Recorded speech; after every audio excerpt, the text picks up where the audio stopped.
We going? Yeah. We going? Yeah. What are we doing? Well, staining. Staining is different than painting. Yeah. Okay. So you want to use a brush you can get rid of. You definitely want to wear gloves. And Mom has a bunch of those, so she could use like 5 of these on. Well, I just need a few brushes. She only needs 1. Hey. She only needs 4 or 3. I meant 2. 4 or 2. Well, I'm going to need 1 for staining the cabinet tops, and then 1 for the counters, and then 1 for each of the polys. So come here. So this is different from painting. It stinks. It's messy. I'm going to do it close so I see. Up close. Yeah. It So what you do is you brush on and you wipe off. I'm going to... Hey, come here. I'm backing... Oh, that was... You're backing up. You zoomed in and backed up? Yeah. So the longer you leave the stain on, the darker the color is, because the deeper it seeps into the wood. I don't want a really dark color. And see the side? I do. Like this little reddish. Wait, right there. And I'm going to show you the real side that it really looked like. So it looks like the side looked like that before, but now it's red because she polished it. Polished. Stained. Stained it. I know. can't. Because you said polish the first time, then it's... Yeah. So, yeah, you do want to just kind of keep moving. And my mom got this new drawing kit. A what? A drawing kit or a painting Drawing kit. kit. It's like a kit that you could paint with, so you draw. Hey, buddy, how's it smell? It smells like gas. It smells gross. So, Kind of like the smell, kind of. Evelyn. one other thing. So rags, gloves, and this stuff are all flammable. So you can't just throw it in the trash. We've had job sites blow up. So you need to soak them in water. We usually just use old cans, use an old whatever, but it's got to be soaked in water before you throw it out. So how you feel 3 days after, day after 3-day migraine? So I'm still feeling pretty sore. Not nauseous anymore. Still gonna take it easy. I feel like I went 12 rounds with someone. Rough night with kids. So I am taking it slow. Last night was the Bella. Bella was fine. Is a cat. So I did the countertops with the stain last night, and now I have everything set up to do the cabinets themselves. So the doors are off. So I'm gonna do one side stain, let it dry, do everything else, flip it to the other side. The drawers are out, and the track doesn't let them stand up. So I just put some blocking underneath, and now they're all standing, so I can get all the tops without them leaning on anything. Pull the appliances out so I can address the base, everything that's attached here, so I don't get stain all over stuff I don't want stained because it's messy. And I will be sanding the edges off these because, again, I don't like sharp edges on my countertops. I don't like cutting myself on my counters. So I'm just going to round them off a little bit.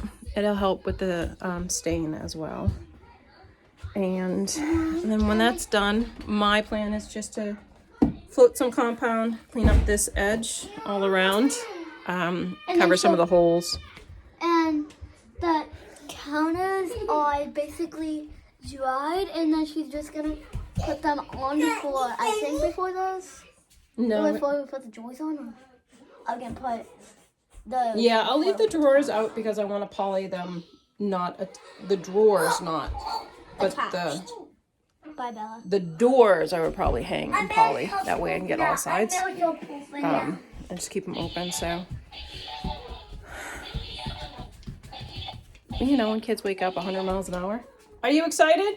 All right, so now I got to try to entertain them so that they don't touch the mess. And I don't know what the dry time is for this stuff. The other stuff was an hour. That was nice. Yeah. Whoa, whoa, whoa. This one is an hour as well. So that's good. And I need to find some rags. Brush on, wipe off. So sand, stain, dry, flip, roll. Get the kids out of the house because they have more energy than I do. And get my kitchen back. We're not doing gymnastics, we watched gymnastics. So everything has dried for the first coat of poly. So poly's and stain, you don't want to shake because you don't want to add bubbles, but you do want to keep stirring it as you're using it.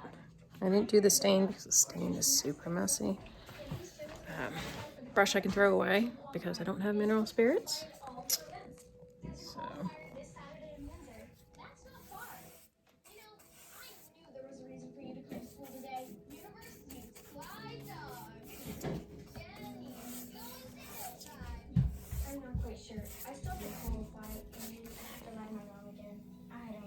I don't know. Such drama. All right, let me see what we got. Can we flip this mid-vid? No.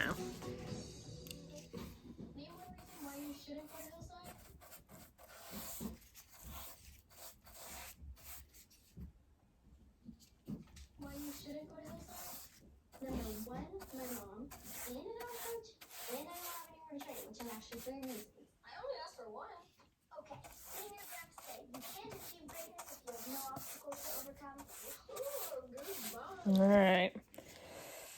Fun times. It dries clear. And I got a semi-gloss, and then in between coats, it's you want to sand because it'll raise a grain. And they recommend 3 coats, and you can't let 24 hours go between, so you gotta wait 2 hours, but not more than 24. So you just kind of keep going.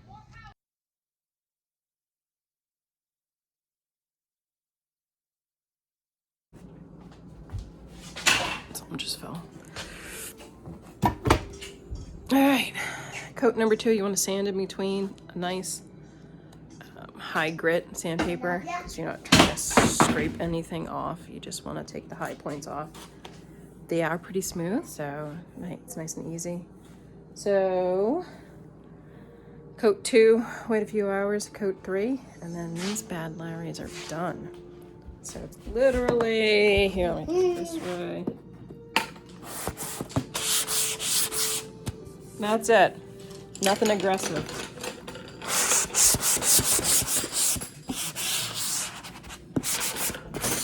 And we're watching Christmas movies. Because why not? It's not even Thanksgiving. You do you, we do us. Headache won't let go either. Old concussion spots and an old cervical injury. Lots of stretching, taking it slow.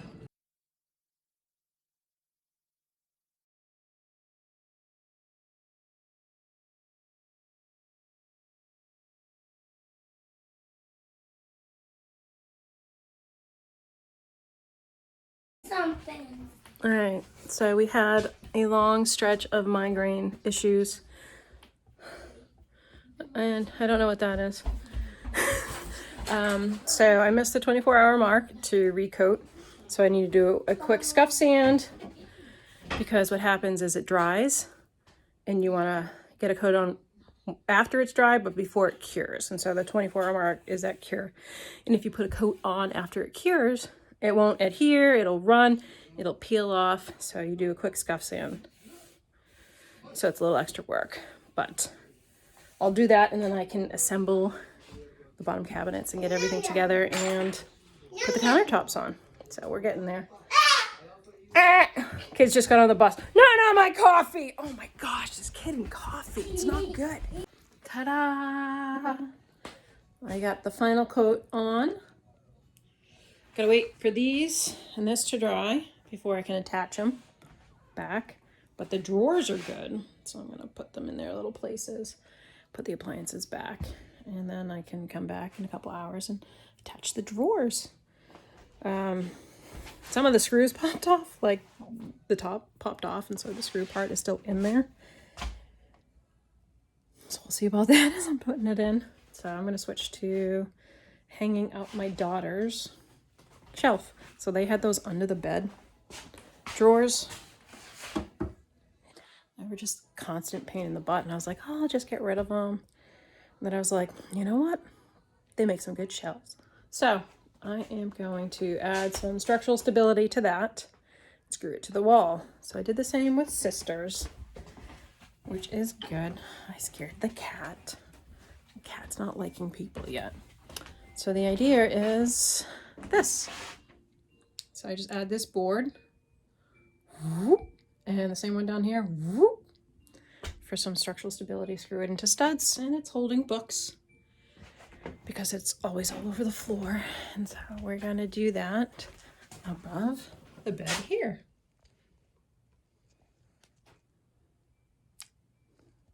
Yeah, buddy. Looking good.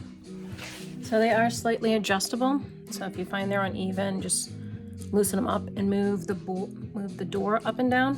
You want them to kind of line up when they close, so it looks pretty. Got that one. I'm leaving everything slightly open for a bit, just so that they don't fuse together. So I'll be happy closing everything tomorrow, giving everything a good time to really dry, because I don't want to be pulling all my hard work off. I'll show you a pic at the end, one with everything closed. All right, so I have a gap. And the way mine work, they have adjustable knobs on the inside that will push it in and out. So I'll just do a little bit of tinkering on both sides, one side at a time. Let me see if it's going the right way. Oh, the other way. Hey, you know, a little this, a little that. Oop.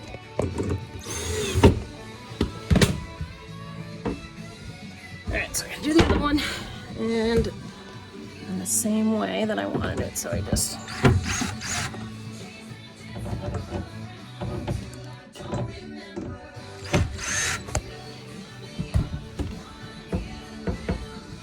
tighten that top one. Hey, Bob. And the gap is gone. Almost forgot about the merry-go-round, the Lazy Susan. So I think I'm gonna have to like adjust it, and it looks kind of confusing. So almost done. I clean up the stove, let the kids make pancakes. I gotta clean that up. So probably get the grouting done too. Little odds and ends while the kids aren't here.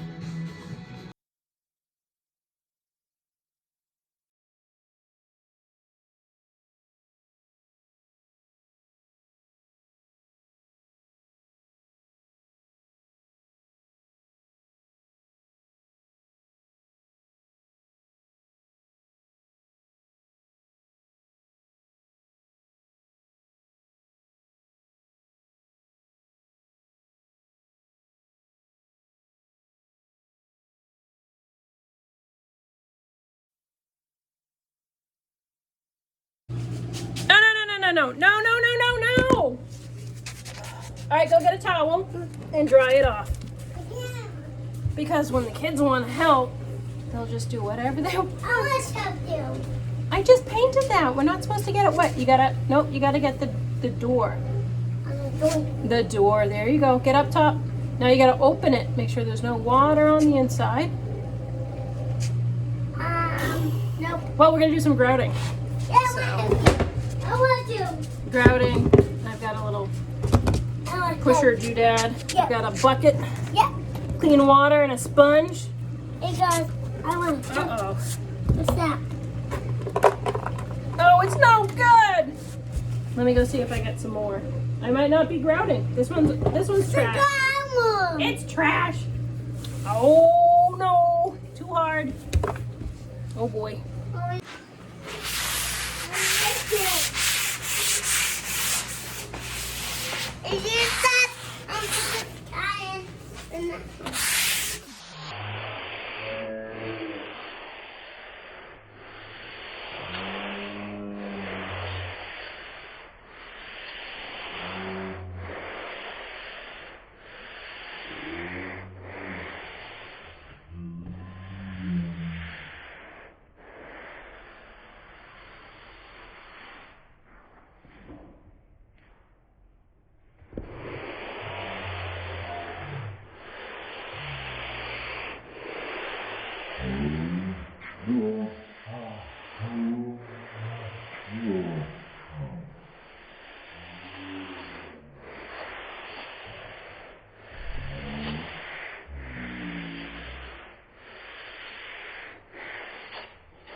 So apparently we've reached the shelf life on the grout, and I also don't have any compound, so that is a Home Depot run.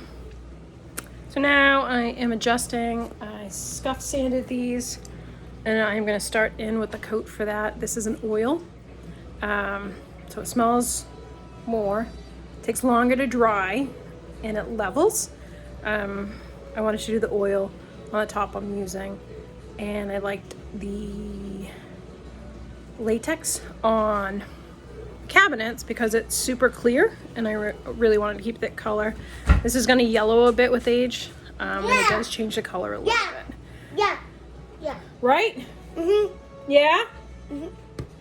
You can't touch this now. You get it all sticky.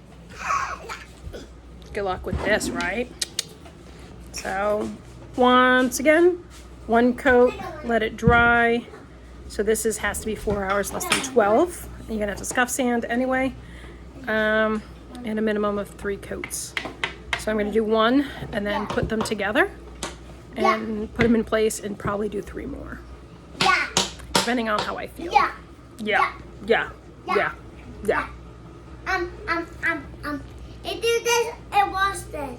You're gonna watch the movie while I do this? I want to. La la la.